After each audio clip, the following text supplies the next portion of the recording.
All right, here we go. Here we go. Sunday night Knicks. 3 wins in a row. Yes, do not change your screen. Do not turn this off. The Knicks have won 3 games in a row. Enes Kanter, Emmanuel Mudiay, and company go into the grindhouse and get revenge for Coach Fizdale. Knicks win 103-98. We're going to get into it. Give you our takeaways. Get your takeaways. And, yeah, man, call us up. Phone line is up, 657-383-1509. I got my boy Alex Wolf from Posting and Toasted joining us on the usual Sunday. So, yeah, man, let's get into it right now. Knicks Fan TV. Y'all watching Knicks Fan TV. All right, bro. Thanks, man. Post-game live. Let me set my guy Alex up here. Al, usual Sunday festivities for us, man. Back again. Yeah.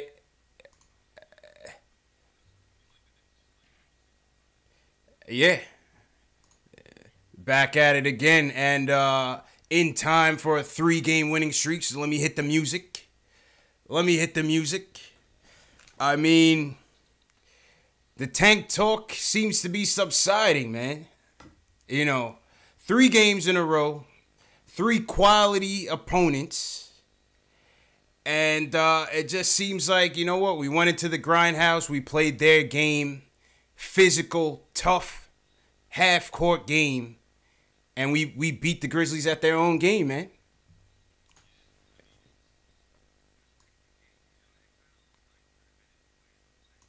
Yeah.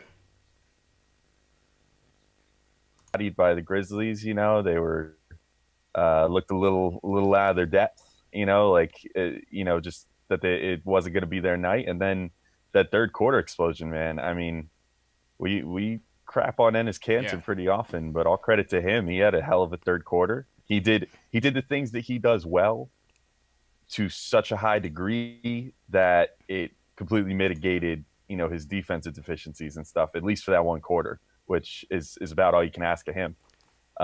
Tim kind of turned it on a little bit there in that third as well, after he started real slow again today. Very much not, didn't look like he was going to have a good night. And then all of a sudden kind of caught heat a little bit there in the third quarter, and he got going, and, you know, then they sort of almost blew it again and then came back again and just finished it off. It was a really cool game to watch, just because it's nice to see that the Knicks, you know, care enough about these games at this point, and care enough about, in particular, on this night, they cared about Fizdale and about getting that win for him. You know, it's nice to see them really care about things like this, you know, and to be out there really giving it their all.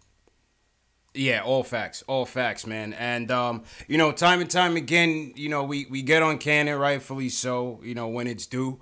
This was probably one of the first games I've seen Kanter go toe-to-toe with a premier big man and end up on the better side of the matchup. You know, Kanter was dominant, man. Dominant. You know, we got to give credit where credit is due. He absolutely destroyed the Grizzlies tonight. Career high, 25 boards, I believe. Let me go to the box score. 21 points, 26 rebounds, 9 of 16 from the field. Plus 9 on the night for the Knicks in 41 minutes. 41 minutes for Kanter, man. Yep. You know, so give credit where credit is due, man. He put the team on their back in the third quarter. We go out to that 35-19 quarter in terms of scoring. This is just an outright outburst. Fourth quarter, we're up by 9. Grizzlies come charging back. Jaren Jackson is destroying us. I mean, Mount Matumbo all over the place. We couldn't get anything in the paint. He was sending everything back. And, you know, at that point, I think, Memphis starts charging. They start taking the lead up by about 3-5, somewhere around there. But we just hung in there, man. You know what I mean? We just hung in there with gritty, tough defense of our own. Give credit to guys like Vonleh, Kanter, Mudiay was out there playing defense. You know, it was a nice, gritty win, man. And then another thing that I liked was, you know, this was another test. For one thing, on the road, right, against a top quality, second best record in the West. You know, another crunch time test for the Knicks and they passed with flying colors, man. Yeah.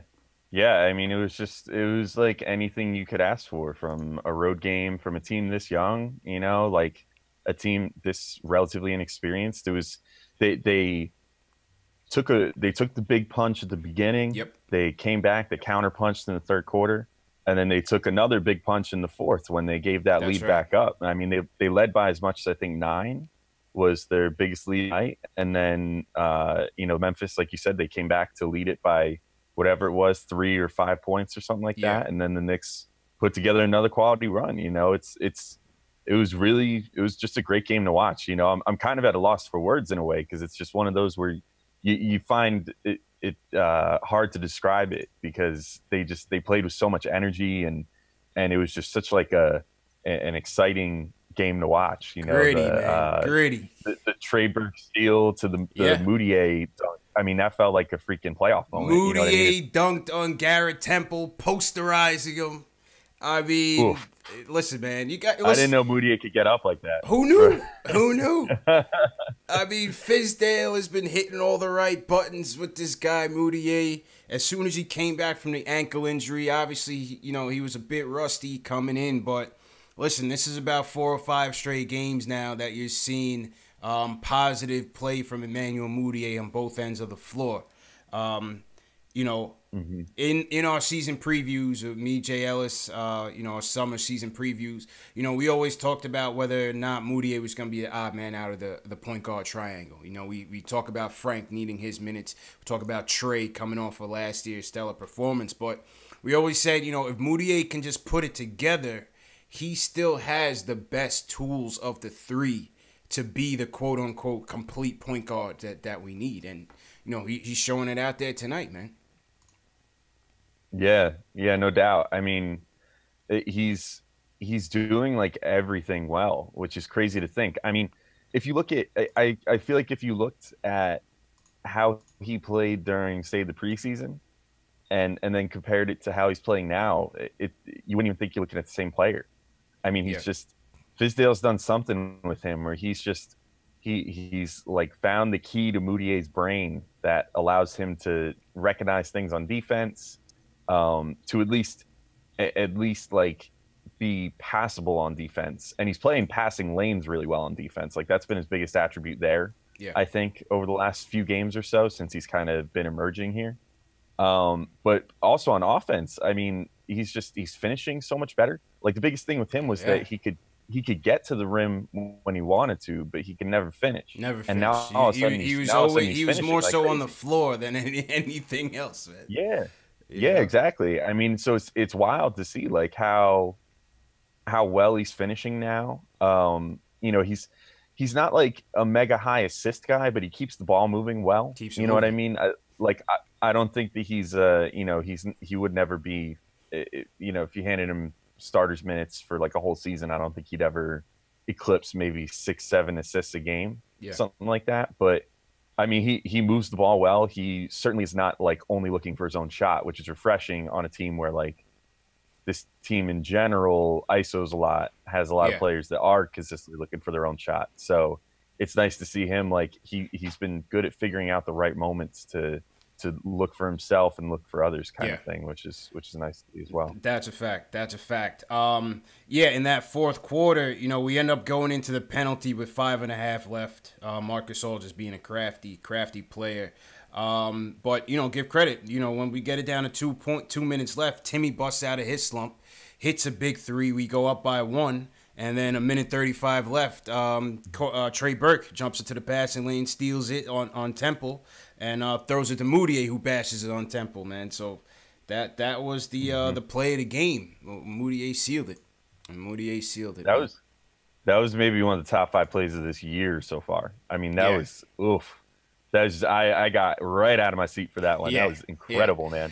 That was such a good play. Shout out Above the Rim in my chat. Shout out Above the Rim in the YouTube chat. He said his wife got mad at him because he smashed the table as soon as Moutier posterized Garrett Temple. Yeah. It's worth it, man. Tables are temporary. Emmanuel Moutier dunks are forever. So you gotta. That's it, man. Table doesn't matter.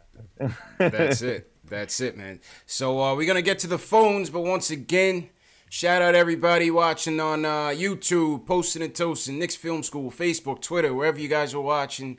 Happy Sunday. You know, good win. Shout out to everybody in my chat. Let me shout some people out before we get to the phones. Josh Nurse, Mamadou Sekou, Above the Rim. John Talento's in here first. Reaper Man, what's going on?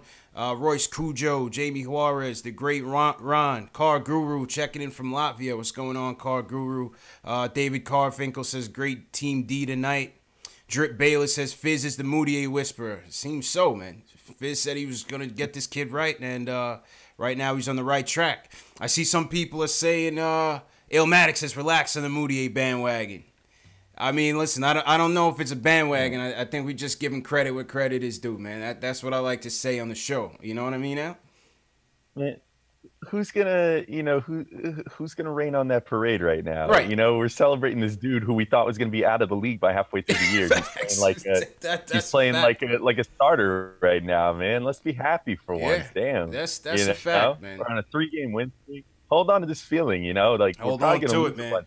And for any Giants fans watching, you know my pain from today, man. I was a gloomy Gus up until tonight, man, because I was tight, man. And these Knicks Giants doubleheaders haven't fared too well for us, but you know, the Knicks were able to redeem themselves. So, you know, yeah, go ahead, Al. For the Jets, not for Jets fans either. Yeah, not for Jets fans either, man. Not for Jets fans. Yeah, the Jet fans quickly talked me off the ledge when I was, you know, proclaiming my sorrow on Twitter. Yeah, you know, we can't all have you know 2 Super Bowls in the last 15 years, man. You know, so you just got to learn to get down with the Jets fan mindset. You know, that's a fact. Just, take the losing in stride. You know, it's fine. It's good. That's a fact, man. 55 Chess King, what's going on? I see you. All right, let's get to the phones. Julian starts us off tonight. He wants to talk about Moutier. Julian, what's your takes on the game tonight, man? How you doing? I'm good, man. How y'all doing? Good. Good. Yeah. Man, I was so deflated coming off Brady just giving us that ass whooping, but yeah, it's like I was so relieved when Moutier just banged out all up in Garrett Temple's face. That was just great to watch, and I think we got to retire Moutier. I think for now, the Moutier talk might have to subside, Mal. You know, everybody in the chat, some people in the chat crowned him with that nickname. It certainly hasn't been appearing so far. Yeah, man. Fizz. You know, I'm just wondering if we're going to see, because thinking back now on that Melo trade turned into Enes Kanter, Emmanuel Moutier, and Mitchell Robinson. So we actually robbed the Thunder. If thinking back on it, yeah, that was Scott Perry, Steve Mills. We got to give them so much credit for what they've done. Yeah, true indeed, man. True indeed. Yeah, go ahead, Al. No, I was gonna say no doubt. Like, I mean, Moutier, all of a sudden he's like a revelation, and suddenly you're right. Like that trade is so much sweeter now when you think about it. So that's a fact. All right, Julian, man, appreciate the call, man. Think we lost Julian. Julian usually has a lot to say. Oh, Julian dropped. All right, my bad, Julian. You can call back. All right, Jay from Brooklyn. He wants to talk about Canner. Jay, you on the line, man. What's going on? Yeah, Jay, what's going on, man? Big fan of you guys, man. Love what you guys are doing. Appreciate it, bro. Just talking about Canner, man. I mean, the type of numbers this dude is doing is unbelievable, you know? I see a lot of people, especially with my buddies, talking about, you know, trade Canner, try to get some value for him, which I understand that point of view, but who are you going to get to do that type of rebounding and that offensive game he has? You know, he has his liabilities on defense.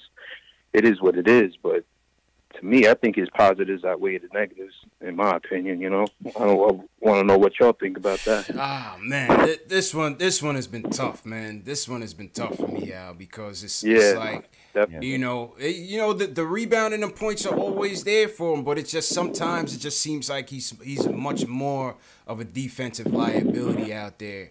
And sometimes that negates, you know, like, you know, a lot of callers call and say, you know, sometimes his stats are just hollow, you know. But I think tonight Inflated, was very good tonight. I mean, tonight he struggled a lot. Go ahead, Al. Yeah, just say he struggled a lot covering Gasol going out to the 3-point line, Jaren Jackson to a degree with that. But he actually played Gasol pretty tight on the inside a few times, which was nice to see. Yeah. I think he had a pretty good block on him. Yeah. I want to say first half. I mean, he had his moments today where it at least looked like he was trying in some ways on defense. You know, not all the time because he never tries all the time. And the last game too, Pelicans game too, he was trying a little bit harder for sure. But I mean, like I said before, I mean, obviously his offense and rebounding outweighed it all tonight. So. True indeed. Go ahead, Jay. Yeah, that's how I feel. It's like who could you replace, you know, in free agency that's going to get you that type of production on the defensive and offensive end as far as rebounding is concerned. You know, like we may strike out in free agency, but you know, if he doesn't get signed to the team, then who could replace that? You know what I mean? So it's like, do you sign him for a very friendly deal? I know he's making $17 million right now. I don't think he's going to get that anywhere else. He wants to stay in New York. You know, I think he's a viable piece. You know, you can't replace that defense, that rebounding. You know, and offensive. I think this game was tailor made for him because the type of team Memphis is that grind it out. You know, very 90s. Yeah. You know, definitely a flashback type of game. You know. Yeah, no, that's a fair point, man. Definitely all fair points. I mean, I think, Al, you know, the talk with Canner is it's not his value, it's his value for the contract. You know what I'm saying? Mm-hmm. Everybody realizes, you know, what he brings to the team in terms of getting on the boards and getting his points, but it's just like, can you invest that kind of money in a player like that? You know, we only have so much in the cap. Once KP gets his bag, you got to figure out what you're gonna do with the point guards. Are you gonna re-up Moutier? Are you gonna re-up Burke? You know, can you get you know, some of those big fish out there? That's all gonna impact what happens with Canner after this. Right now, I would lean towards no, but I'm not in the management's thinking right now. What do you think? Yeah, my amateur, you know, armchair general manager take on this whole thing. One is, as far as trading him, if a team looks at him and thinks that he's worth giving up anything of worth for, I think you got to take that deal, because I think the reality is that we're probably not going to re-sign him after this year, unless he would literally be down with coming here on something like the minimum or something like that. You know, I mean, which is absurd. I mean, that's an insult to him. You know, as much as, you know, we crap on him for this, that, and the other, but it's an insult to him to say that he's actually a veteran's minimum player in the NBA. But that's about all I think the Knicks could afford to pay him. So if there's another team out there that thinks that he's a piece for them for this year to maybe help them in the playoffs or something, then by all means ship him out, because I really don't think that he's coming back here after this season. As far as the point of how would we replace that production, I think the answer is actually already on the roster. Because in reality, Noah Vonleh, they have him signed to they have him signed to a low deal this year, like to a veteran's minimum this year, which means going into next year, without getting too cap mumbo jumbo. Yeah. He'll have a low cap hold, meaning that he'll only count against the books for something like, it's like $2 million, maybe a little more than that, leading up to when they sign him. You know, so that'll be all he'll count against the books until they sign him to a contract. And then they could choose to sign him to something a little bigger than that. It won't be because he was only with the team for 1 year. They can't sign him to like a humongous deal or anything, right? But they can give him at least something respectable.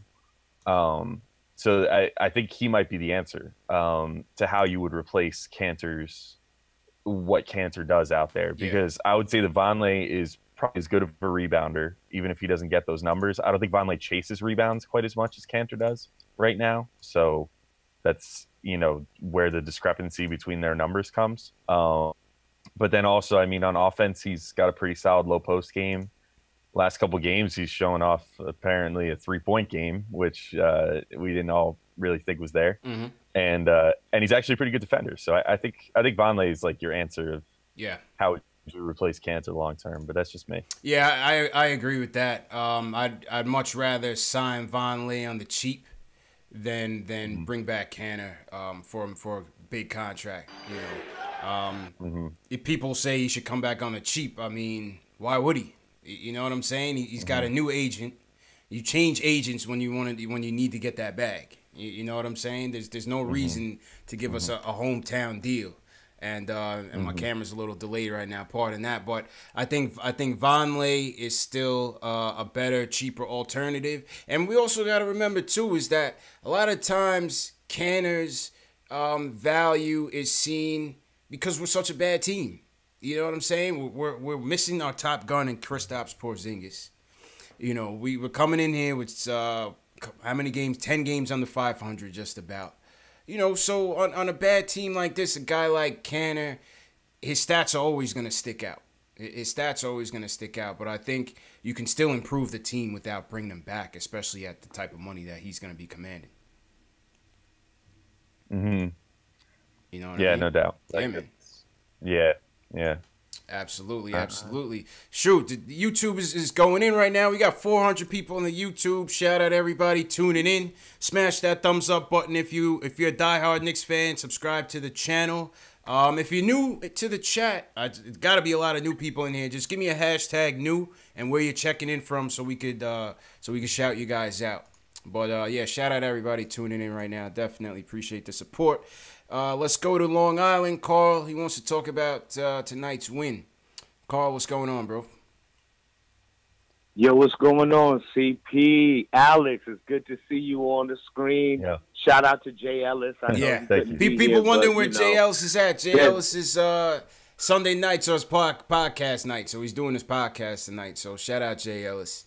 I feel you. He's got to take care of it. Most mad love to Jay Ellis because he keeps it real, and I gotta say, man, like these 3 wins have been incredible. Like we're actually grinding it out, and when you see kids putting that work in, it's got to make you feel good because, like you said before, we ain't got our biggest gun in KP.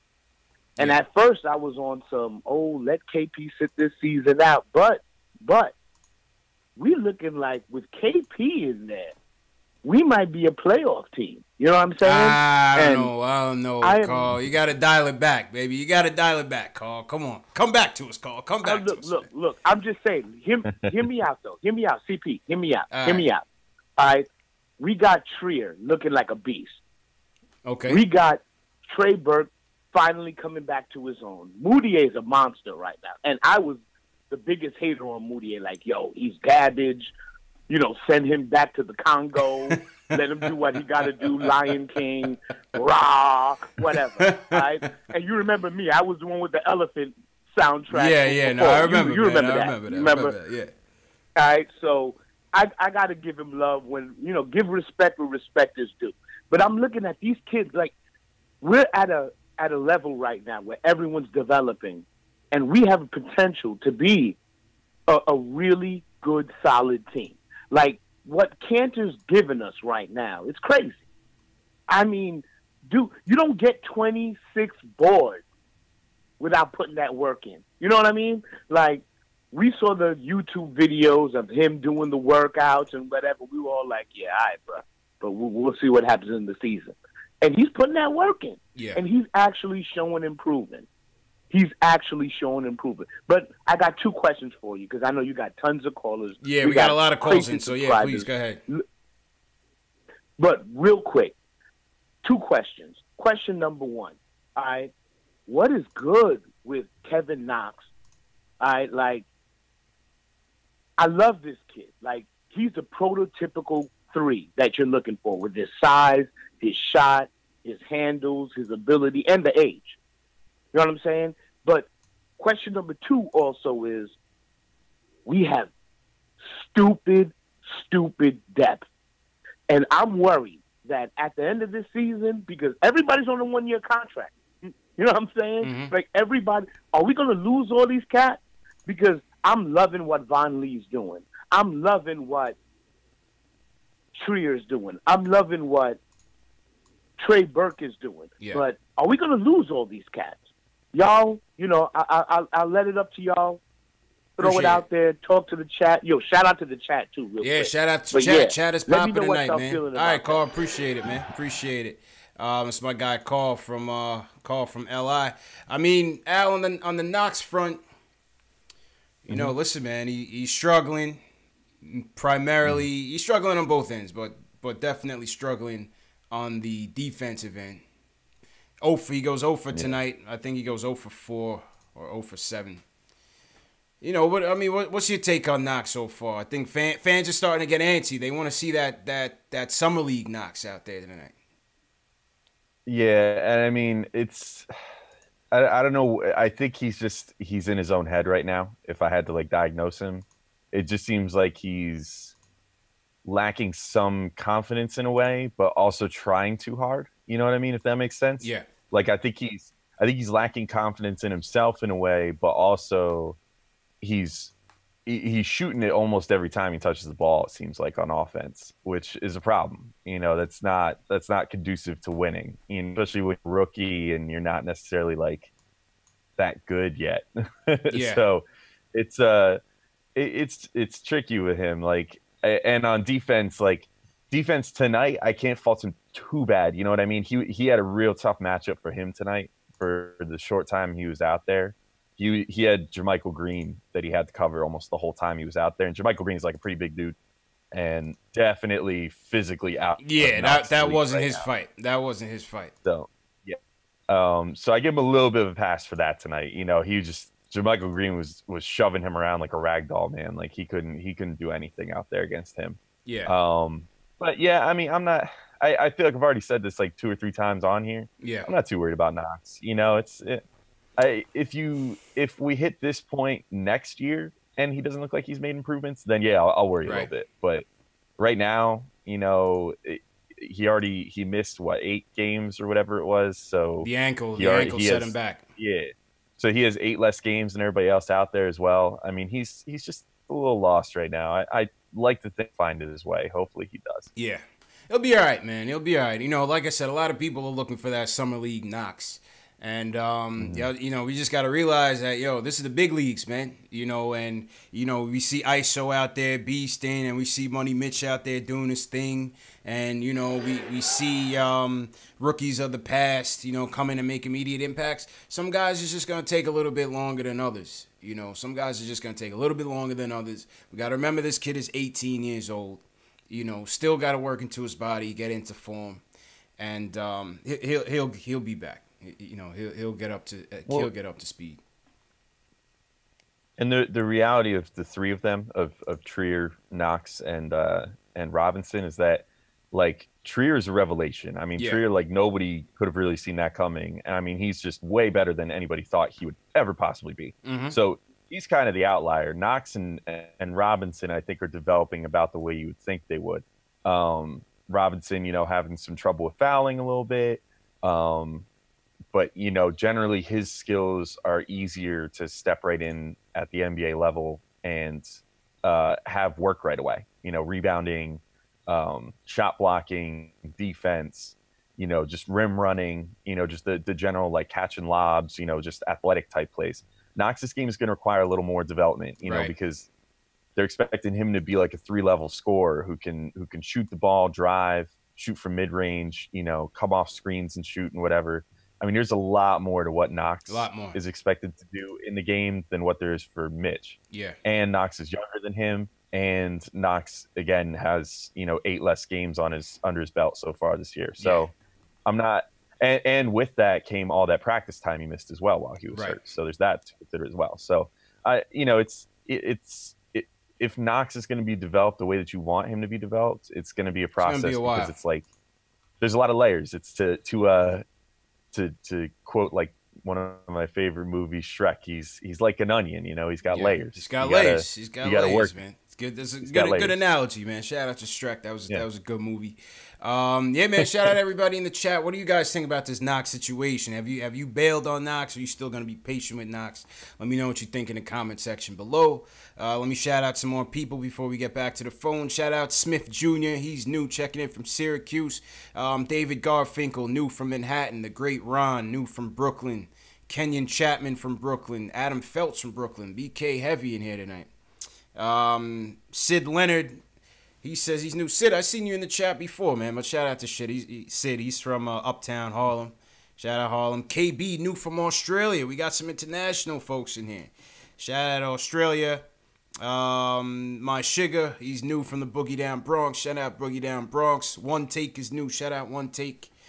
Yeah, man. Who else? Joseph Fisher. Shout out Joseph Fisher, man. Welcome everybody in the chat. Just smash that thumbs up button for you boys and subscribe to the channel, man. Subscribe to the channel. Once again, this is the post-game show for the fans, by the fans. We do this after every game. Get your takeaways, give you our takeaways. We're going to do our player ratings in a little bit. See who shined in tonight's win. And, yeah, man, let's go back to the phones. Let's go to Anthony in Washington Heights. He wants to talk about the roster. Anthony, what's going on, man? Hey, what's up, fellas? What's up? How y'all doing? How you feeling, bro? Good. I'm all right, man. I'm happy for the win, but I'm a little disappointed in the minutes that Knox, Frank, Mitchell got. Yeah. Knox got 7 minutes. Mitch got 17. Frank got 13, if I'm not mistaken. And I get, I think Fizz really wanted to win this game, so I think that's why he seems sat him on the so. Seems bench. so. That starting unit went real deep into the third, and most of them stretched into the beginnings of the fourth. That starting unit got a lot of minutes in that third. Oh, yeah, and I'm sure that had a lot to do with it. He wanted to pull this W out. Yeah. But we got to get these players developed. And Knox is going to be all right, man. He's a kid. He's a baby. He's 19. I feel like everybody forgets that. Yeah. He has so much room to develop, and you can see the potential. You could see it. And he did it in Summer League. Summer League, at the end of the day, you saw what he could do. Facts. My second thing I wanted to ask you guys, who do you think we should cut when it comes around time with Trier's contract?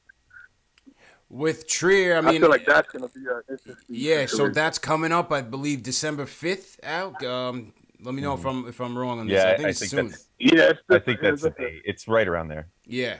Yeah, I mean, I think the majority opinion right now is to try to see if you can get Cornette on that two-way deal, cut Cornette and re-sign him on that two-way, and just give ISO his deal. I think that's what do you think, Al? That's pretty much the majority thinking. Yeah, right, I think I floated that on here, I don't know, a couple weeks ago or whatever. I think that's the most likely solution to that good problem to have. That you're not going to be able to keep Trier here as a two-way player. That man should never set foot in Westchester. Yeah. So, the second his eligibility expires, I would sign him up to the NBA, and then I would cut Cornette and sort of have a handshake deal to just sign him right up to a two-way deal. And because clearly, I mean, it's not even like Cornette's getting play time, and it doesn't seem like he's really a part of the plan as far as the quote unquote like young guys go. Yeah. So put him on a two-way deal, then he could get some run towards the end of the season again. Maybe try to audition for either an NBA deal with the Knicks again or an NBA deal with someone else, whatever. But I think that's probably the best solution. Absolutely, and that sounds good. He balled out yesterday in Westchester. Yeah, Cornette's been beasting. Mm-hmm. Oh, the playing time is good for him. If he's not going to get it here, you might as well continue to try to get something out of him down there. Maybe you can come up here and be a little stretch for. And one last thing, CT, man, these Giants, man, killed me today. They crushed me. They crushed me today, Anthony, man. I'm so glad the Knicks. That's another reason why I'm so happy tonight, man. Because my Giants, they broke my heart tonight, man. They broke my heart today, man. We had it in the bag, bro. Had it in the bag against our arch rivals, man. Yeah, appreciate it, Anthony, man. And I hate to cross over into sports, man, but this Giants coach got to go, man. He's a bum. And that's all I'll say about that, Al. That's all I'll say about that. Let's go back to the phones, back to basketball. Walter in LI wants to talk about Noah Vonleh. Walter, what's going on, man? Oh, what's good, y'all? Just want to say, finally, 3-game win streak. 3-game win streak. We Who doing knew? some things. Mm-hmm. Yep. Yup. Noah Vonleh was really hooping tonight. I wanted to say about like when Kristaps comes back, though. Like when he comes back, about like his minutes and everything. I mean, I guess you think Fizdale probably gonna probably let him earn it, or you think he's just gonna go ahead and give him the GP because he's Kristaps. I mean, once KP comes back, I mean, it depends on how slowly along they want to bring him. But once they come back, he's in. He's in there. I would assume they're still gonna put him on a minutes restriction, but I don't see nothing about him earning it. Nah, he's gonna be in there. You see them like run like some 4 or 5 between them, because I know Kristaps. I remember him saying that he really prefers the 4, but I'm like he was still like kind of like still getting into his NBA, still getting in there. He's still young. So I'm thinking about like probably running both of them, because the way he was playing tonight, the way he moves, his feet, and he's shooting. He don't care who he's playing up against. I'm like, bro, like he should be starting. Like he needs to keep on playing because he's winning. Like when he's playing, we winning. Vonleh, you talking about, right? I'm really liking his game. Yeah, for sure. Yeah, I mean, listen, I've been impressed with Vonleh, man. When he first signed, I remember when we did the live stream to talk about the signing, and everybody in the chat was clowning him like, this guy's trash, blah blah blah, and he hasn't panned out thus far in his career, but he's coming in here, he's playing tough on both ends, so we got to give credit there. Al. What's been your take on Vonleh, Al? I mean, pretty much just what you said. I think there were glimpses that he could maybe be like this, and not quite as good as he has been so far. I mean, he's definitely exceeded expectations, but there was tape and stats and whatever that could have told you that he's a good rebounder, decent enough scorer, that he could go out there and a pretty good defender, so he's definitely been outplaying what we thought he could be. As far as when KP comes back, like I actually think KP and Vonleh would probably play pretty well together. I think I mean, if you remember, it's a while ago now in Knicks years, but if you remember from KP's rookie year, Robin Lopez, he played pretty well with him, and I think Vonleh is similar in some ways to Lopez. So he's a good rebounder, but not necessarily not like Cantor in the sense that he's like strictly looking for his own board, but he's also he's just kind of doing team box outs, that sort of thing. Pushing the ball up, he brings the ball up. He's not afraid. Yep. Yeah, exactly. And I mean, I think that he and KP could actually play pretty well together. I think just because Vonleh's proven to be a capable defender as well. Yeah. So if Vonleh gets pulled out to the perimeter, he's not totally useless. Yeah. Which means that Vonleh can follow somebody out to the perimeter, and then KP can hang back for that block down low. Which Very is kind of where man. He thrives is as a rim protector. Yeah, I like Vonleh's versatility for sure. Yeah, definitely. So I mean, I think there's and to answer the question about KP also, like earning playing time or whatever, I know that Fizdale has like very much like a tryouts sort of vibe to the season this year, where everybody's just trying out and trying to earn their spot and all that. But realistically, like there are 2 guys on this team that does not apply to or seem to not apply to, and that's Tim Hardaway Timmy and KP. Yeah, Timmy and KP, they got carte blanche because they've earned that right at this point. KP, when he comes back, whatever they say he's good for, I mean, he'll come off the bench to start just because that's just how it's going to have to go, because he's going to be coming back from a major injury and rusty, all that crap. But the second that they feel that he's ready to rock, like he's good to go to start or whatever, he's out there. He's starting, period. Like that's a no-brainer. Factuals. Walter, appreciate the call. Let's go to Doc Ross in Atlanta. He wants to talk about Moutier. Doc, you are on the line. What's going on, Doc? Yo, what's going on, CP, man? Yo, appreciate the call, man. How you doing? Yo, first off, did you see the dunk? Oh, of course I seen the dunk. Hell yeah. Oh man, more so than the dunk, I was happy how, Trey. I mean, not Trey. Was it Burks. Yeah. I was happy how he's pumped up for his own man. You know what I'm saying? And that's what we needed, man. So I was happy. A couple of weeks ago, I was like, yo, I'm getting a Moutier jersey if he keep playing like this. Yo, I'm about to put that thing on order tonight, man. You owe too, Doc, because you were the first Moutier hater. I owe, you know what I'm saying? So that's my man for right now. Right? I like the game, right? Like, at times, right, like, when they was down, I thought that, like, it was the refs taking the game away because this was a bad officiated game. The officiating was all no over the place. How place. You put it. I The thought officiating was all over the place. Exactly. You know, but I think, you know, one thing that's upsetting me, right, I have no problem. I only have no problems with Canada tonight, right? My problem is, why are you giving Dotson DMPs and you putting Hazonia out there? You cannot have this dude out here, man. If it's anybody that should be let go, it's this dude. You know? Yeah. It's like, I wonder, like, do you guys think that they just playing him because he's like Scott Perry? Wasn't he Scott Perry's project in Orlando or something like that? He was, yeah.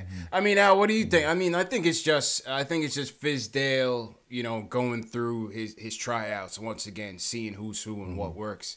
And you can't play everybody, you know. So Dotson hasn't played 3 straight games now.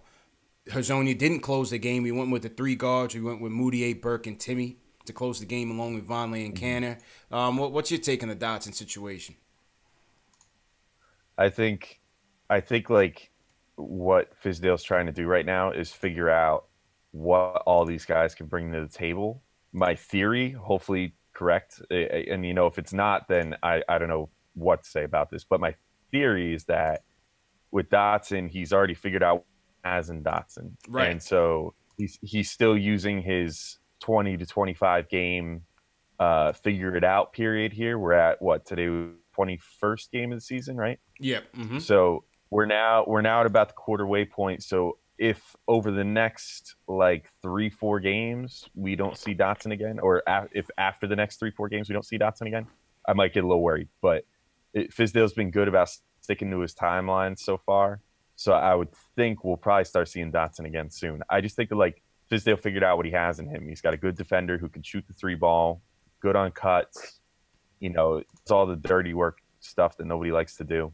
And I think now he's trying to be like, okay, well, let me see Hazonia and see if he does have anything to offer. Yeah. And if not, Hazonia will probably be getting the MP. Yeah. I think so as well. And Doc, appreciate the call. We got a lot of calls in tonight, so we just got to keep it real short. So I've been having to cut people off. Nothing intentional, nothing personal, but you guys understand. What do you guys think in the chat, though, about the whole Hazonia Dotson situation? Because another thing that's going to be happening, Courtney Lee is on the way back. So you can expect this guy's certain minutes are going to get impacted, including Dotson, including Hazonia, including Kevin Knox.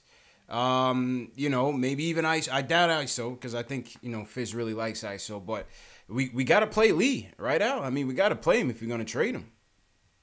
Yeah, that's going to be tricky too. That's going to be tricky just another too. guy.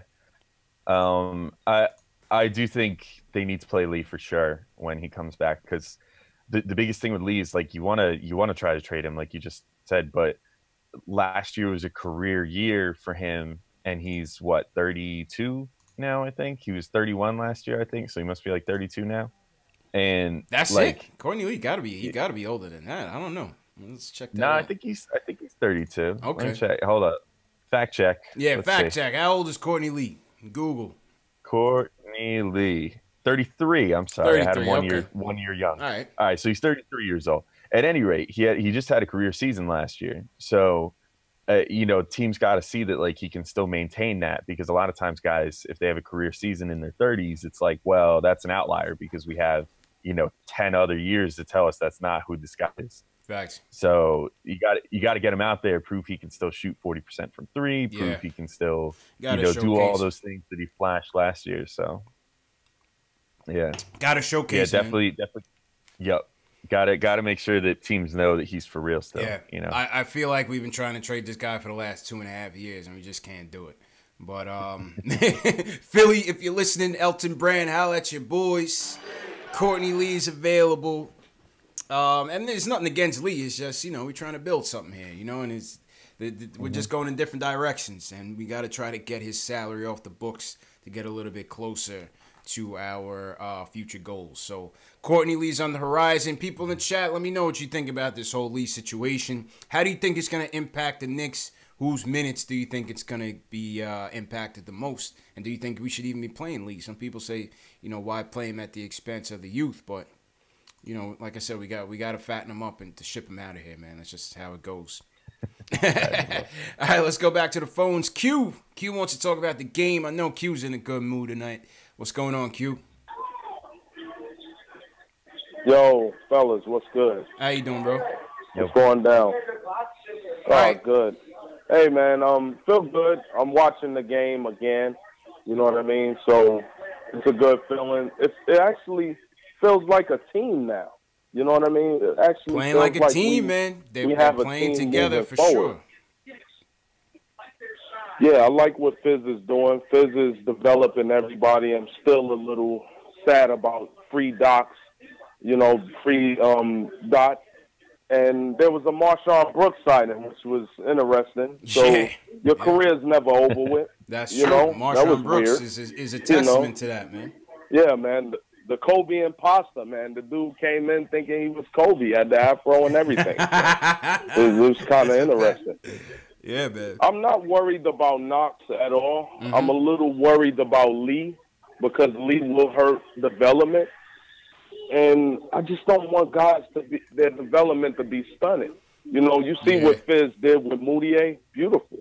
Man, Moutier, you know how we felt about Moutier. Get this guy out of town. Right. And now all of a sudden he's a hero. So I just don't want Lee to be here. I want him out, but we got to play him to get his trade value and then get him out the paint. But other than that, man, I like where we're going, man. When KP comes back, I really hope KP sits out the year. I really don't want him to come back. I want him to be healthy and ready to go. So, hey, if y'all could elaborate on any of those points, I would appreciate it. I appreciate you, Q. Great show, fellas. Absolutely, great show. Man. Always appreciate your support, man. No doubt. Yeah, I mean, Al, with the whole Lee thing, I mean, it's just a part of the rebuild. Part of the rebuild is, yes, you're gonna bring in young players. Yes, you want to develop your players, but you gotta still shift that old guard out. We haven't completely turned the roster over, and Courtney Lee's been kind of that holdover from that, those Phil free agent transactions. So it's just gonna be the cost of doing business and the nature of the beast. He's gonna have to play. Teams are gonna have to see what he can do before they even think about taking a guy with 2 years at $13 million, I think, on this deal. That's not an easy deal to offload, man. Not an easy deal to offload. Yeah, I mean, it's just a weird situation. They want to be free agent players, so you kind of have to try to get rid of Lee. You know what I mean? It's like, and it kind of sucks because I actually do like Lee in a lot of ways. Yeah. And I think it sounds like he's a pretty good mentor, the younger guys. But yeah, I mean, you got to try to get rid of him. You got to try to get out from under that money first and foremost, Mm-hmm. I don't know. It's going to be a real tightrope walk when he gets back, though, because like Lee's also one of those guys, and maybe it'll be different with Fizdale. Like I don't think you can apples compare anything from the Hornacek era to the Fizdale era so far. But like under Hornacek, Lee kind of bristled at having to play off the bench, a number of times. And so he was always starting under Jeff. And now, I mean, I see a very slim chance that he's going to start this year. So we'll see how he reacts to that first and foremost. But yeah, you got to get him out there, and you got to probably get him playing like 20 minutes a game once he's healthy if you want to try to showcase him a little bit. Got to, man. We got to try to get this trade, man.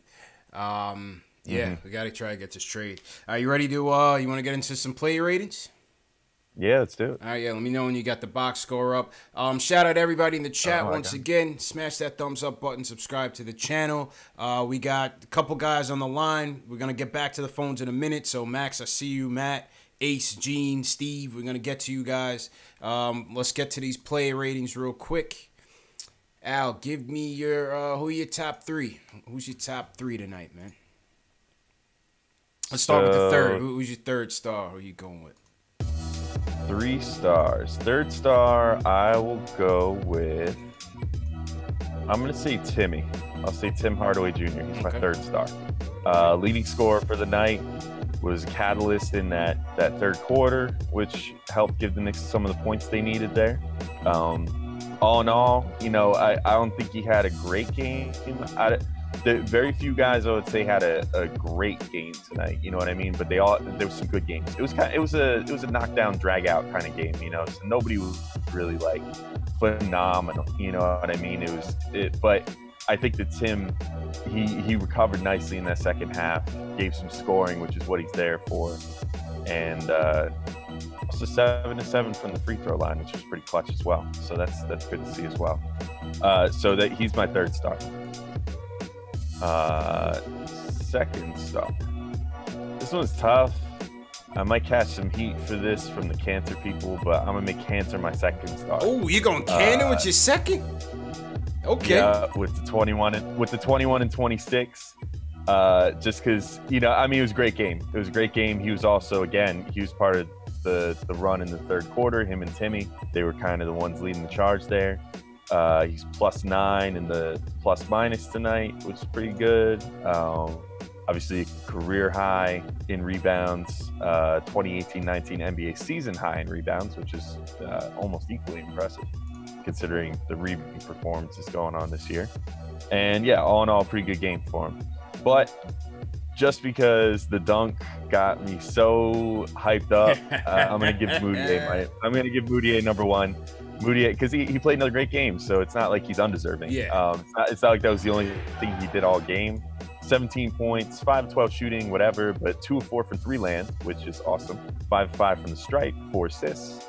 A steal, a very impressive block. I mean, he was like a highlight factory, as it turned out. He had that block where it was kind of a out of nowhere. I forget who it was that he blocked. Was it like Temple? Maybe he might have doubled up on Temple tonight, or maybe it was Conley that he blocked. I forget.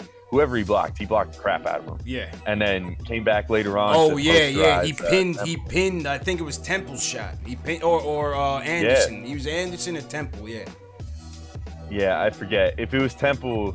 All apologies to Temple tonight, man. He got sunned by Moutier in that case. But yeah, and that dunk. I mean, I can't stop thinking about that dunk. That was such a cool moment, and probably like top 5 Knick moment of this year so far, and it'll probably hold up as one of the top 5 moments of this season. So I give him that star. No doubt about it. Good stuff, man. All right, my third, I'm gonna go with Timmy, like you. You know, 22 points, 2 dimes, plus 12 on the night. He did struggle shooting, but he did go 7 for 7 from the line. So even though he was struggling, he still maintained his aggressiveness. Like you said, you know, nobody's really perfect on the offensive end, but they earned it. You know, these were tough, you know, physical. This was a physical team they went up against. You know, the top defense in the league. They give up a league average of 100 points. We were able to go over that by a little bit. And timely hoops is part of our player ratings, man. And Timmy certainly gave us a timely bucket with 2 minutes left down that stretch. So I think he definitely deserves that third star. My second one, I'll go with Moutier on the second one. As you said, another phenomenal game. 17 points, 4 dimes across the board. You know, 1 steal, 1 block, 5 for 5 from the free throw line, 5 of 12 from the field. You know, almost 50%. He's been averaging 50% since being inserted into the starting lineup. And you know, solid play from Moutier. 2 for 4 from 3. And you know, this is what we need from our point guard. This is what we need from our point guard, you know. And Moutier's been doing a good job. Give credit where credit is due. You know, we're not you know, ascending him into all-star caliber, but we appreciate the games that he's been playing. He's been playing good. He's been playing well. So Moutier gets my second star. First star goes to Cannon. 21 and 26, 9 and 16 from the field, 41 minutes, plus 9 on the night. He battled. There was a grind in the grindhouse, and we wouldn't have gotten this W without him. You know, this was a night where his stats really shine bright, and that 26 career high for him. Shout out to Cannon, man. Monster game, man. Monster game. So with that being said, what's your player ratings for these guys? What's your player ratings for Tim, Cannon, and Moutier? Let's see, Tim. Does Canner earn your 10 tonight? Does Canner earn your 10 tonight? No, I'll never make that mistake again. 'Cause I'll never catch that crap again.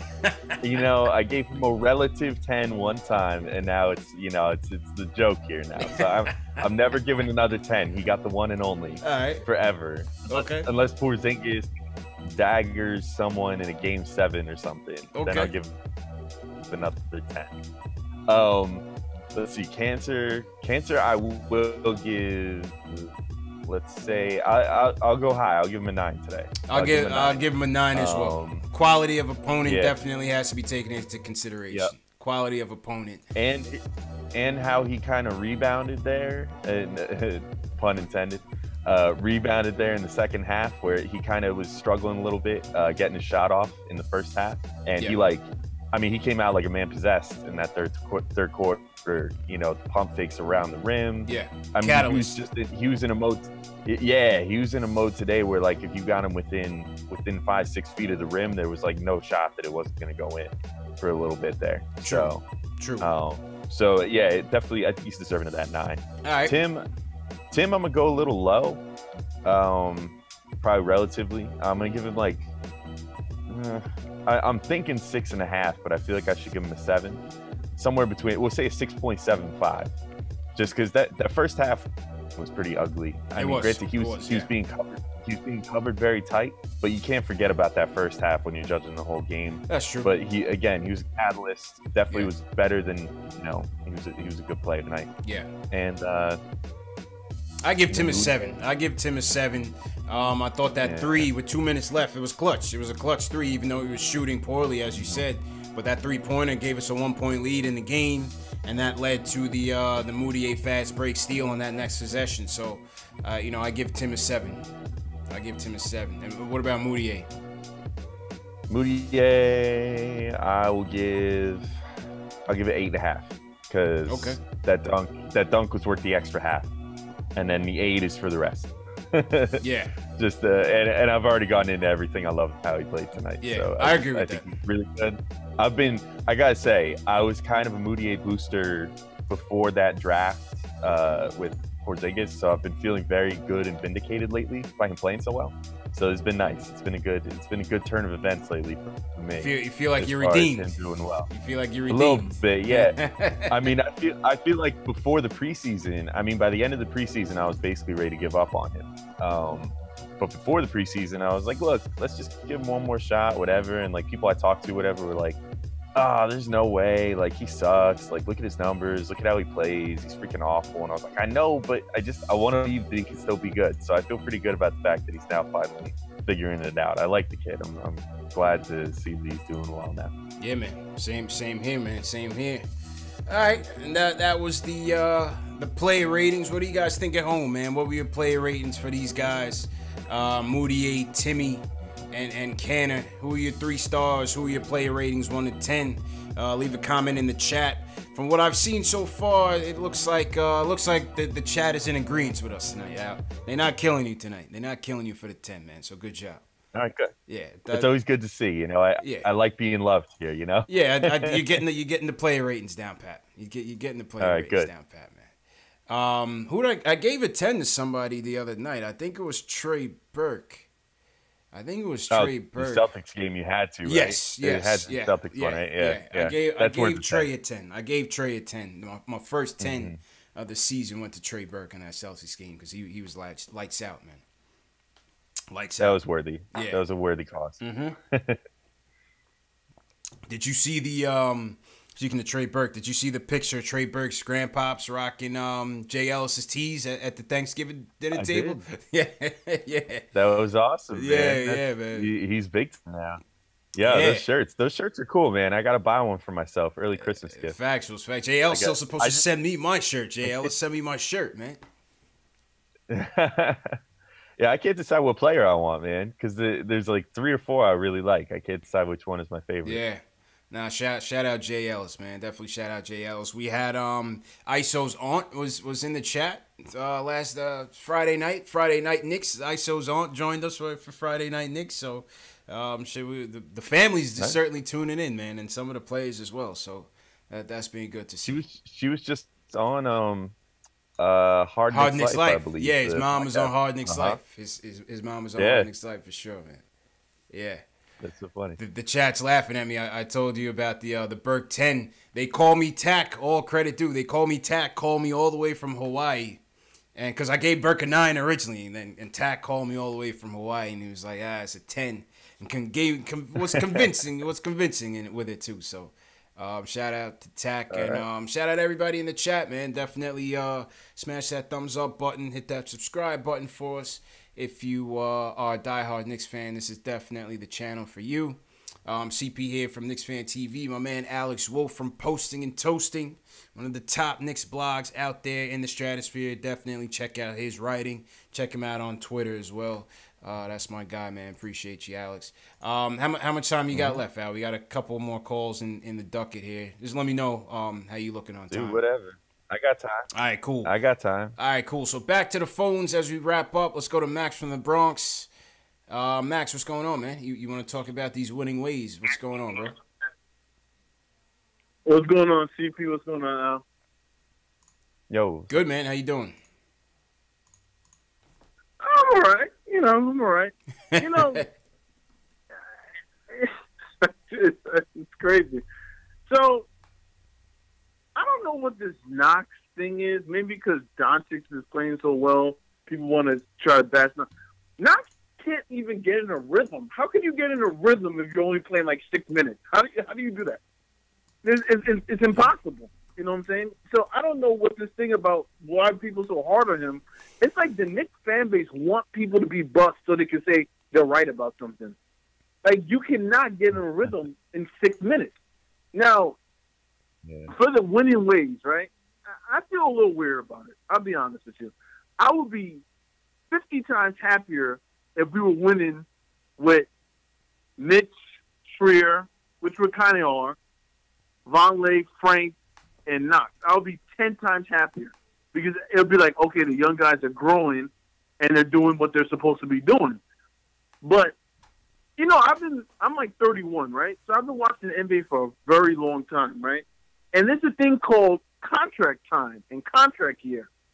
And when this contract year, certain players play a lot better than they usually would play.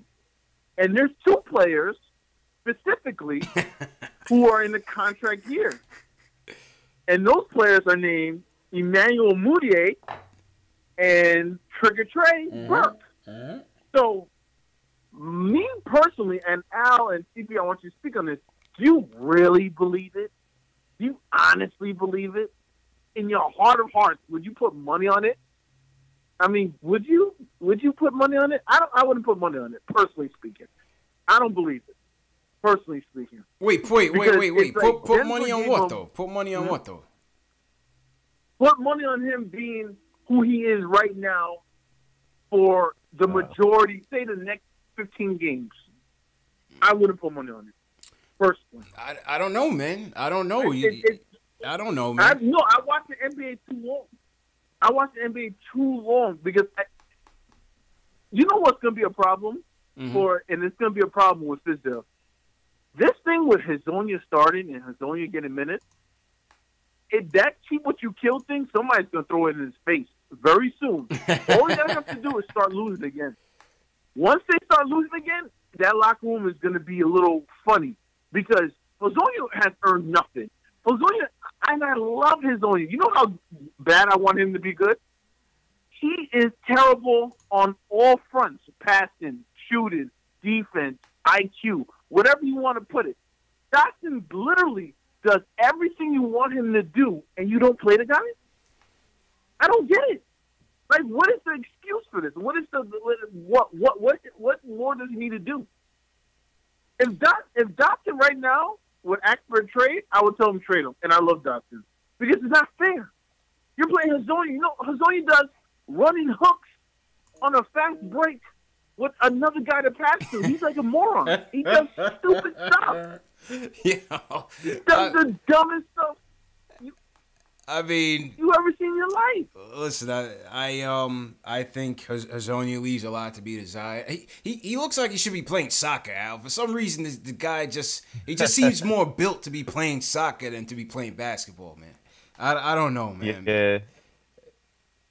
I mean, again, we already talked about this like ad nauseum today, but I think Fizdale's just trying to see what he's got in Hazonia, and you know, it is what it is. Like, I think eventually he'll come to the same conclusion that we're coming to, that like Dotson should probably be playing, and Hazonia should probably not be playing. So I'm fine with just waiting it out, you know, for these couple, you know, more games or whatever, and see what comes of it. But I think Fizdale's also all for. I think it's just like an unfortunate circumstance that like this 3-game win streak started on that night when Hazonia was that the first start that Hazonia got? Yeah, yes, it was. Start before that? It was. That was his first night. Yeah. So I mean, I think it's just kind of an unfortunate thing that like the whole team has been playing really well once he got inserted in the starting lineup, even if he himself hasn't been playing that well, because now Fizdale clearly, when you hear his comments, he values things like, oh, this starting lineup has been winning for us, you know, so that's what he's going to value. But you see, like you already noted, you know, Hazonia didn't close the game tonight, so clearly he knows that Hazonia is not the answer to be out there in the clutch moments, you know. So it's whatever. Like, again, I'm not sweating it. I'm not. Also, to the other point that he was making, like, I'm also not sweating giving Burke and Moutier minutes, because, like, Moutier more so than Burke even. Moutier is really controlled by the team. He's a restricted free agent at the end of the year because he's still on his rookie contract. So you're in a situation at the end of the year where if he plays up to the point where, like, you know, you want to keep him, you have a lot of options to keep him. Yeah. So he's literally on the same contract as Porzingis is. You know, he's on this 4th year of his rookie deal. That's right. Where you get all those rights to keep him and all that. So no problems with playing him if he's going to keep playing the way he is. But, like, I don't know. I get the feeling maybe Burke would give the Knicks sort of a if anyone was going to give the Knicks sort of a hometown discount, I think it'd be Burke. Yeah. Not the New York is his hometown, but like this is the team that gave him a shot last year. You know, when he was all but washed out of the league. You know, he was about ready to be in the NBA. Right. And they gave him that other shot. So I think maybe he would be the type of dude to give them you know, a little discount to stick around and hopefully be here for the winning times. I agree. We'll see. I agree with that. And I don't, you know, to Max's point, appreciate the call, Max. We just got to run to other calls, but I'll just close on your point on this. I don't really see playing Moutier and Burke as a hindrance to the development of the rookies. I think these guys are equally as young. You know, Emmanuel Moutier is 22 years old. Trey Burke is how old, Al? 25? About 25. Still a young pup. Yeah. You about that. I think him and and Timmy about that. About 25, I believe. You know, but you still got to see what you have in these guys. You still got to see who's going to be moving forward on this rebuilding train. You know, so I don't really see. The only one you could argue with is like Cannon, Courtney Lee. You know, those are the two guys you're saying, well, you know, Cannon got 40-plus minutes tonight. Yes, he did he did help us out tremendously. He had a great game tonight. But is that a hindrance to Money Mitch? Do you want more Money Mitch out there? Yes, I'll make that argument. But for like Moutier and Burke, I can't argue with them playing over guys like Frank and them guys like that, because they still need to get evaluated to see if they have any future here. You know? Yeah, man. Yeah, and like Moutier's still real young. You know, Still Moutier's younger than Trier. You know, and Trier's like one of our prized rookies. You know what I'm saying? Like, right. So Moutier maybe is finally turning a corner. I mean, point guard is a position where sometimes you see guys take their whole rookie contract to figure it out. And maybe he's just one of those guys. You know, and he just needed the right coach, and he found him. So Factuals. Hey, I don't know. Maybe Fizz will have that same magic with Mario. Max, just stay patient, I guess. Stay patient, everybody in the chat. Once again, shout out everybody in the chat. Jamal Simpson, Sid Leonard, what's going on? The Entertainer is in here. My man, The Entertainer. Shout out The Entertainer. If you guys haven't followed him, any Giants fans out there, definitely follow The Entertainer. My man, The Entertainer, had 1,000 plus people in his Giants Philly live stream today. I was in there watching along, pissed off as he was. But yeah, shout out The Entertainer, man. He had a monster day today in his live stream, and yeah, he's in the chat right now. All right, let's go to Matt from Florida. Matt, well, speaking on the Canner topic, Matt thinks Canner should be starting more. What's going on, Matt? Hey, thanks for taking my call tonight. First of all, I want to talk to the young bucks in here. I'm an old school Knicks fan. I'm 45, okay. So I've watched the Knicks through the 90s. Excellent. When defense was a premium. That's fact. That's a fact. The Knicks, to me, tonight held a team below 100 points. Yes, they did. It drives me nuts when the Knicks allow guys to just drive through the lane, not get a hand on them, not play any kind of defense. Because defense wins games. And the Knicks defense was the best tonight that it's been all year long. So you want to know my player ratings? I'll throw it in there. Okay. Tanner was number one. I'm sorry. You can't replace 26 rebounds, 21 points. That dude is a double-double machine. His one deficiency is defense, but the man beat up tonight on a lot of possessions. He altered some shots. He got in there, and I got to say this: I would like to see Mitch Rob and Canner on the floor together. If Robinson could learn not to foul out, they'd have twin towers. They'd have two guys that could. Robinson is a better defender, maybe in terms of blocks. He gets a lot of blocks. Can't score a lot, but maybe that's something that'll develop over time with the jump shot. He gets a lot of putbacks.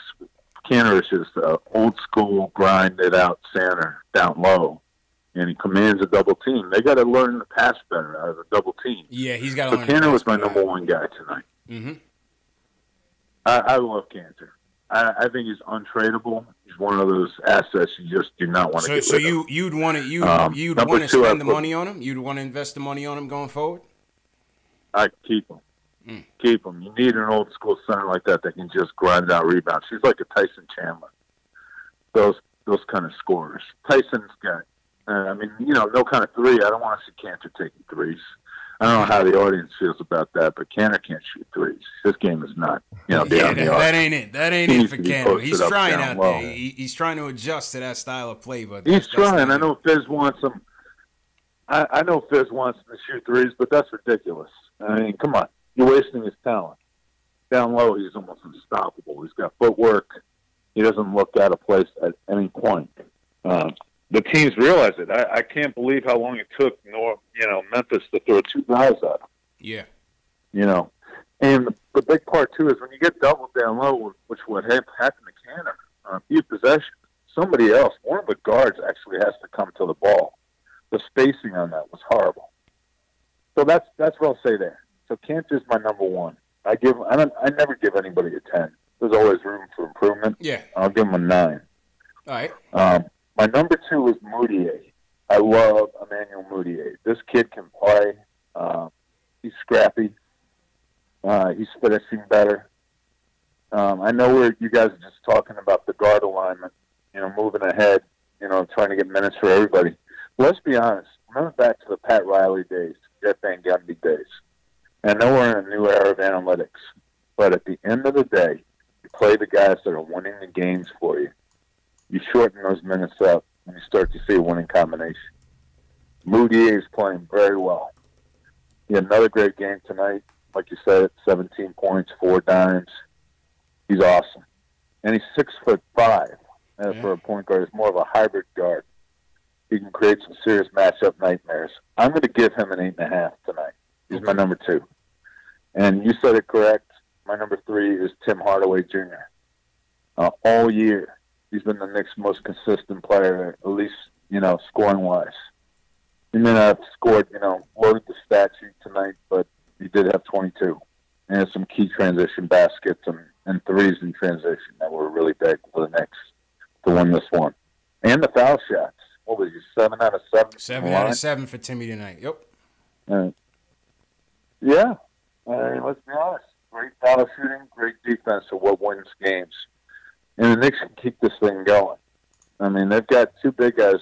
I mean, I want to get your take. I mean, I'm sure you agree with me. Robinson and Cantor could be devastating down low if they could work them in tandem together. I would try to keep Courtney Lee, at least for a few more years. He's the Knicks' best defender. He's a 3D guy. He can hit an enormous amount of threes. He can defend the team's best player. He's a great defender. And, you know, I just think that, like, you know, guy, and I heard somebody say that they wanted to see Nicolina come back in. I think that guy's garbage. I think he's a defender, but he's got no offensive nothing. And when the game is on the line, you can't count on him to deliver. I'm sorry. You guys are going to win the game for you, big clutch players. Burke is one of those guys. Yeah. Burke is a first-round talent. So is Alonzo Trier, ISO.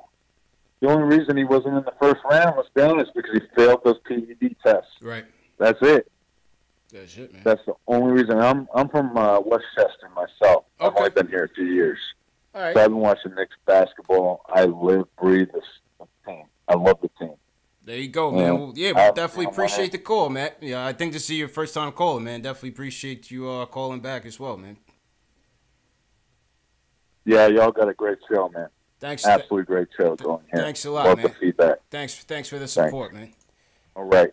And yeah, I like when the old school fans call in, Al. You know, I like the old heads like myself that remember the '90s Knicks. So shout out to Matt. Unfortunately, like I said, we just got to run through the calls before we wrap up for tonight. Well, what was your take on? I agree with most of what he said, but I'm not sure about the Cannon and Money Mitch part playing together. I wasn't too sure. I'm not too sure about that one. What do you think about that combo? I think they're okay together. I mean, like, if you could play Cantor and Vonleh together, you could certainly play Cantor and Mitch together. Yeah. I don't know if it's like a perfect pairing. Like, I think he was talking about the whole like Twin Towers thing. I think that sort of thing is getting a little bit antiquated. Yeah. In today's game, like, you kind of need. I don't know, because it's like Mitch's biggest strength is defending the rim, but if you put him out there with Cantor can't chase guys on the perimeter, and Mitch can. So then you're taking away one of Mitch's best strengths. So it's a thing. You know what I mean? I don't know exactly. They've tried that a few times this year. They did. Cantor with Mitch, and Hasn't I mean it sort of works. I mean sometimes, you know what I'm saying? Like they just.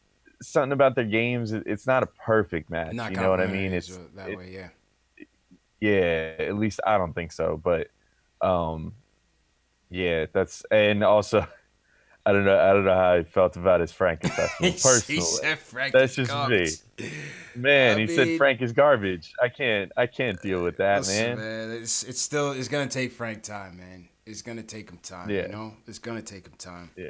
I see both sides of the Frank argument. I understand the people's frustrations with him.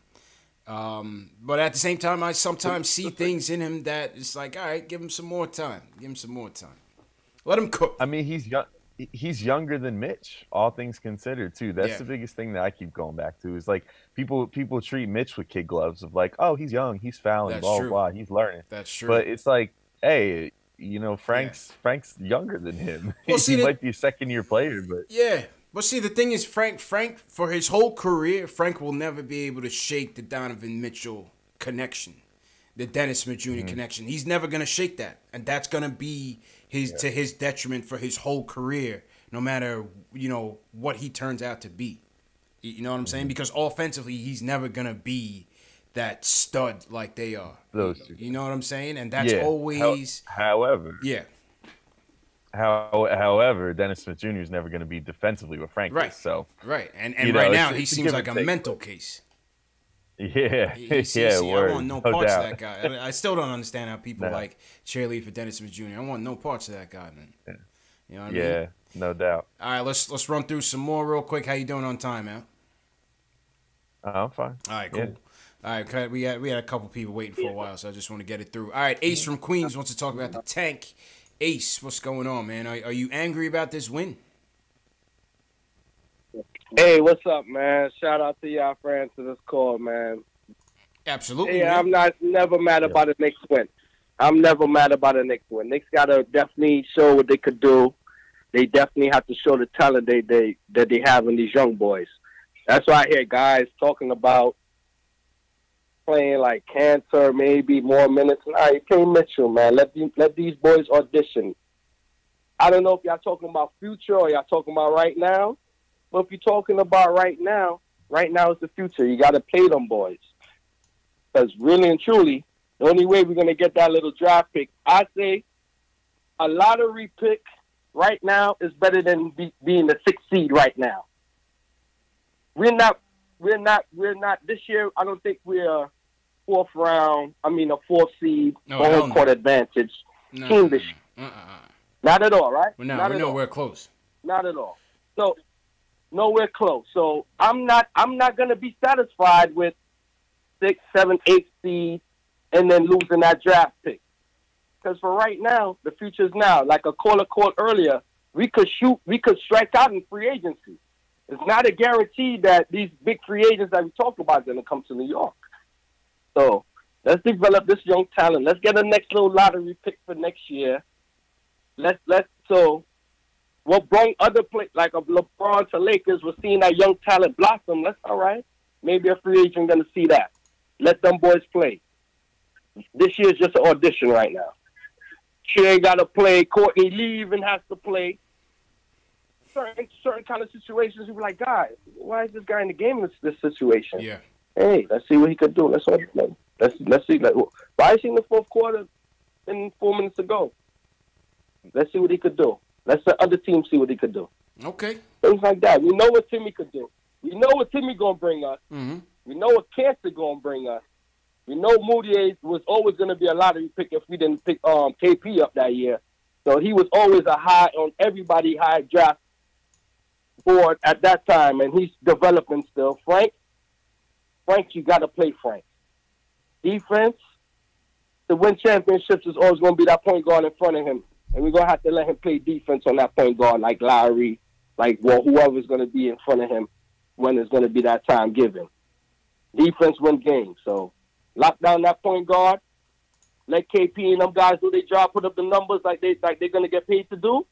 Yeah. And that's how I see it, bro. I see it ain't called tanking. You're going to play hard. But when you see the lineup out there, you're going to be like, damn, that kind of look like a tanking lineup to me. But, hey, let them guys play ball, man. I don't know what you think. I don't know what you think about that. I appreciate it. I don't want to get bounced in the first. My fault. I had to cut him. My fault, Ace. We got mad people on the call. But I get your point. Man. We got to just let these guys play. Let the chips fall where they may, Al. You know what I mean? And with the Frank thing, listen, it may – defense wins games, defense wins championships. Ace is 100% right on that. And that's why, when Matt says, Frank is garbage, I still think you could still use his defense. He may never be the point guard that we want him to be. He may be somebody else. He may be a weak 3, but a strong defensive player. And maybe that's what it is. But I still think he can still be of value to us. And I think he'll continue to be that way as he matures. Oh, yeah. Yeah, I mean, of course he has value. Yeah. There's always value for a defender. I brought this up, I don't know when, some other Sunday in the last month or so. Mm-hmm. But that he if he bottoms out, if he absolutely bottoms out, he'd be Andre Robertson. That's like his floor, his absolute floor. Yeah. But I don't think he'll bottom out like that. But at worst, he's a dude that can D up the opposing team's best player, really almost from 1 to 4 at this point. I mean, he could D up anybody, and shut them down. Make sure that they have a tough night. And even if he can't do anything on offense, he's out making sure that the other team's best player is going to have a tough night too. Yeah. So can't discredit that defense, man. Ace, appreciate the call. Shout out everybody in the chat. I see the chat's been going. We got 300 people in here. Smash that thumbs up button. If you haven't subscribed, hit that subscribe button as well.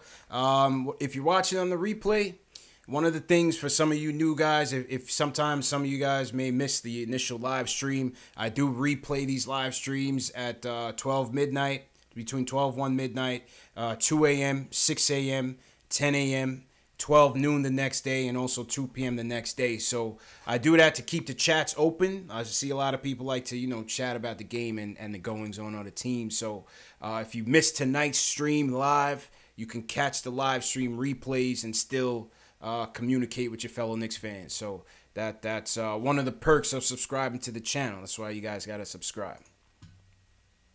All right, let's go to...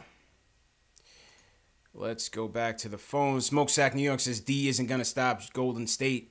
By the time we're ready, Golden State won't even be a twinkle in the eye. Al, I mean, the guy Smokestack, you think you're way too far ahead. We're not even. By the time we even get to the playoffs, Golden State will be. Steph Curry will probably be retired, man. You know. Also, what kind of argument is it that D wouldn't stop them? Yeah, he's the only thing that can stop all of them. He's the only thing that can stop them. Oh, man. Shout out Smokestack. Shout out Smokestack. All right, let's go to Gene from the Bronx. He wants to talk about the fight in tonight's Knicks. Gene, what's going on, man? Hey, what's up, guys? How you feeling, bro? Yeah. I'm good. Yeah, hey, I'm feeling great after this game tonight, man. I'm telling you, I'm ecstatic.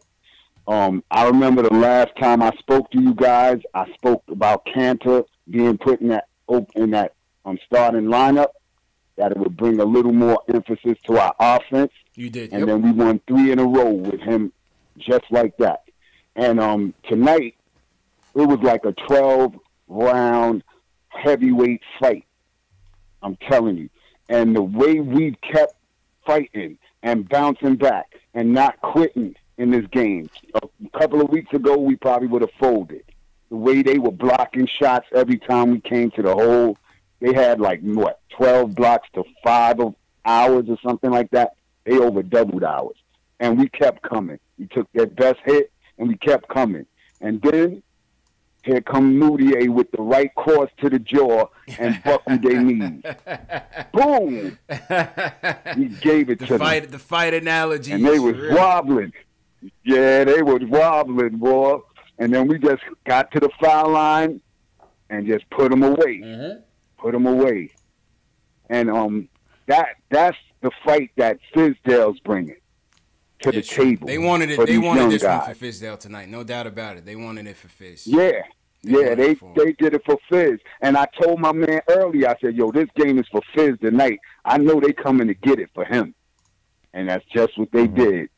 True. I'm sorry his suit got all wet up because I heard they threw water on him, but that's funny. Yeah, I heard. But it's all good. As long as we got the W, now it's on to the Pistons. You got to keep this train rolling. Facts. Yep. Facts. All right, G. So what do you guys think about the fight? Oh, man, and appreciate the call, G. No, the fight was excellent, man. Like I said, I thought they play hard for Fizz. They wanted this victory for him, coming back to the grindhouse. This was another part of the revenge tour. So they went to Boston, got their revenge. They got their revenge in the Pelicans, who beat them in New Orleans. And now they get more revenge at the grindhouse, man. So it's a character-building win. It's a character-building win, man. I'm definitely proud of them. Definitely proud of them.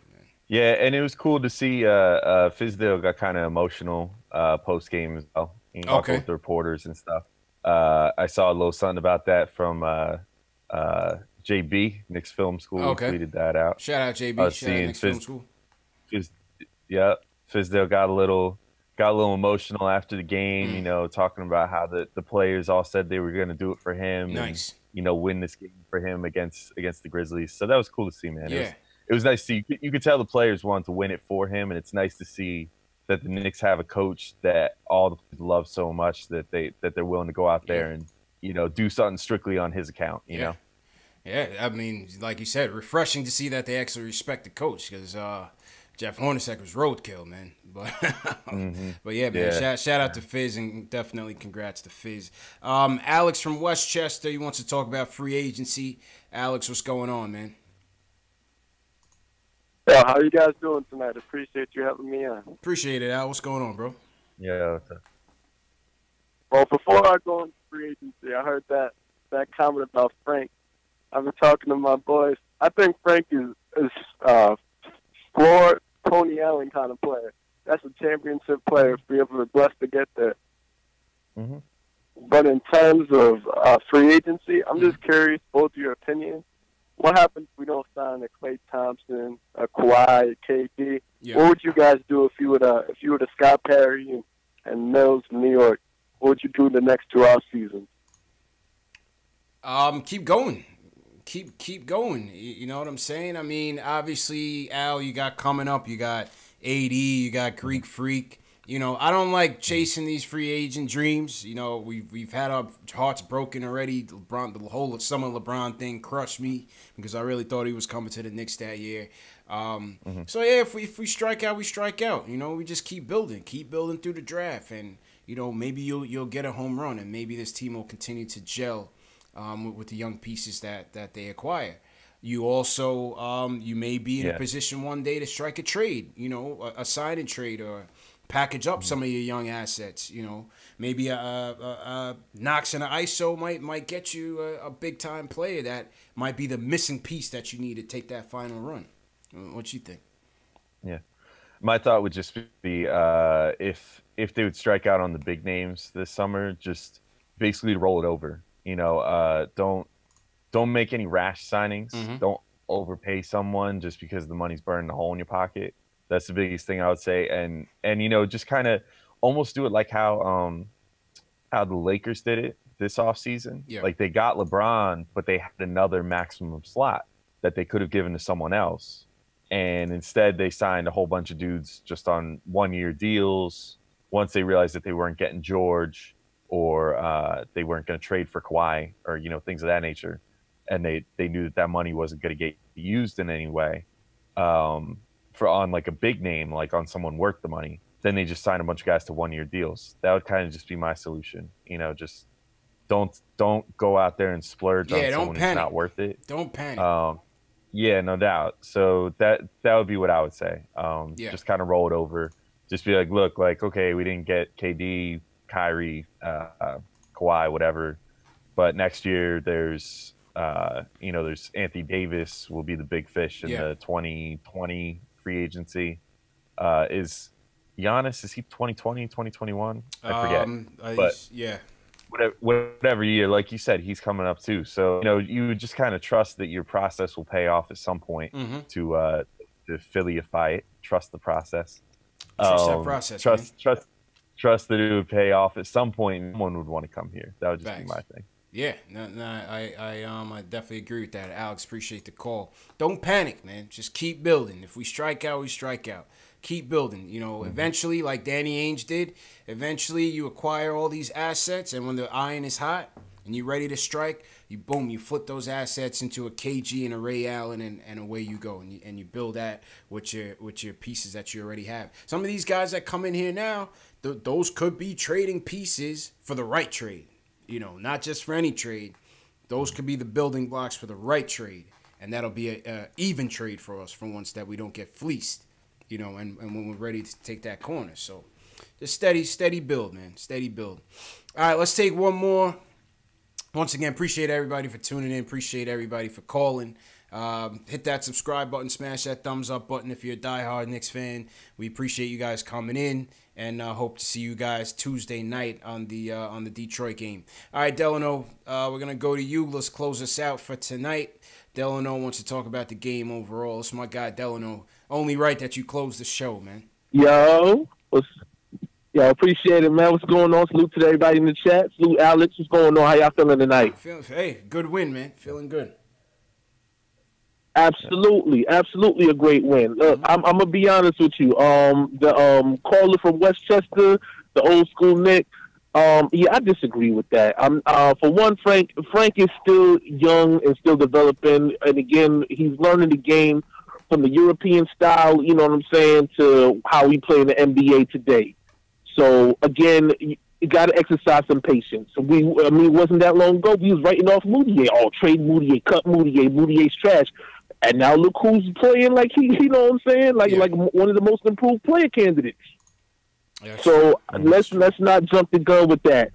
Second thing I want to talk about, I like Cantor and Vonleh, and I don't know if y'all guys pay attention to the chat that much, but I always said that the pairings Vonleh and Cantor on the floor is what I wanted. It's something that I've been, kind of, aiming for, especially because I don't like the signing of Hazonia.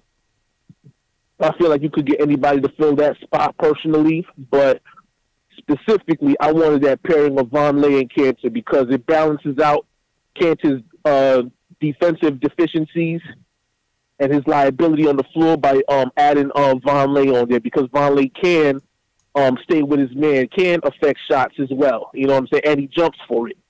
He doesn't really chase down rebounds, but Cantor does that. So, you know what I'm saying? It balances out. But if y'all seen J. Michael Green tonight, now maybe I can see why I've been saying the whole time that specific name of what I wanted in a trade with, you know what I'm saying, as far as if we could give up Lance Thomas or even Lee and get J. Michael Green on our squad. Because look at what he did in just a short amount of time coming off of that fractured jaw situation. 6 points, and that's not, again, that pain is going to affect your offensive game. I don't care what nobody say. As a player or a former player, I'm telling you that little things like that will affect your game. But still, 7 boards, 2 blocks, you know what I'm saying? He affected the game and made it difficult for Vonleh. Yeah, he's a tough player. Yeah, you can't. But imagine having him on the floor with Mitchell Robinson coming off the bench. You know what I'm like? That is a scary idea. That is a scary thing for other players. So if we was able to pull that trade off, yeah, I'm all for it. You know what I mean? But Moutier and that dunk, man, crazy. I was out of my. It is funny because I came outside on my break to catch the end of the game, and I saw that, and I just jumped out my seat like, yo, we got one. That's it. Yo, Moutier. That's all it is. That's all she wrote. Moutier put the icing on the cake, and Delano, appreciate you as always, man. Moutier put that icing on the cake, Al. Absolutely, man. What more can we say, man? What more can we say, Knicks fans? 3 wins in a row. The tank has been put on ice for a second, man. I don't know. Where's the tank? Where is Knicks tank right now? Where in the world is Knicks tank right now? I don't know. The tank is stalling. The tank has stalled out, man. The tank is stalled out, man. But yeah, man. Listen, we just gotta roll with it, man. Like I said, I don't root for losses. Obviously, in wanting to upgrade the talent on this team, I won't cry when they lose, but I'll be happy when they win, and especially 3 straight quality wins. This is another quality win, and you got nothing else but to be proud of. Again, you know what I'm saying. So with that being said, my guy Nick says we gotta hit the music, so we'll hit the music for Al. I'm gonna put it on your screen. If you want to close out, promote yourself. Appreciate you once again, man. Alex Wolf, Sunday night team. Hey, man, love to have you on here, man. Love to have you on here. But go ahead and close out, man. Yep. So yeah, I mean, happy to be here again. I'm Alex Wolf. I'm on Posting Toasting. That's SB Nation's Knicks blog. So postingtoasting.com. Catch me on Twitter at @theAlexWolf, ALEXWOLFE. Catch me also on Twitter on @PT Knicks blog. That's the Posting Toasting Twitter account. And as usual, that's about it for me. But yeah, happy to be on here, man. I'm loving this little Sunday tradition we got going on. Sunday tradition, man. The Sunday tradition that's been going well, man. And appreciate you once again, Al. And for everybody watching, for everybody tuning in, hey, 103-98 Knicks win, 3 straight wins in a row. What more can you say, man? Tonight we had almost 500 people in the chat tonight. Goes to show you, when the Knicks win, listen, man, people are proud of this team. We had so many people coming in from worldwide. Shout out to everybody that was tuning in from wherever you were from. We had somebody as far as Australia tuning in. Had a lot of new callers. Shout out to all the callers that called in. Apologies to those who we couldn't get to tonight. It's a long show, man. We got to keep things running. But make sure you guys follow me on Facebook, Instagram, Twitter. Knicks Fan TV. You could always find me on any one of those platforms. I'm always talking Knicks. Smash that thumbs up button for your boy. That's the best way to support the channel. Subscribe, hit that thumbs up. And leave a comment in the YouTube. If you guys are watching the replay, leave a comment in the replay. I'll get back to you.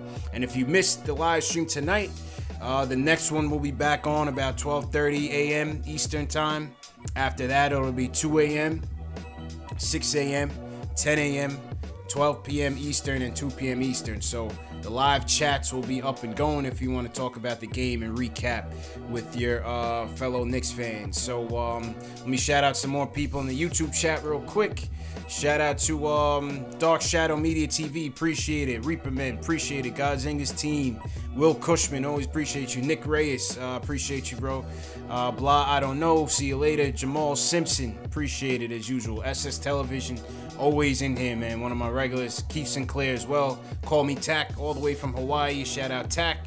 Flacco, I see you, Flacco, on Instagram as well. Shout out Flacco.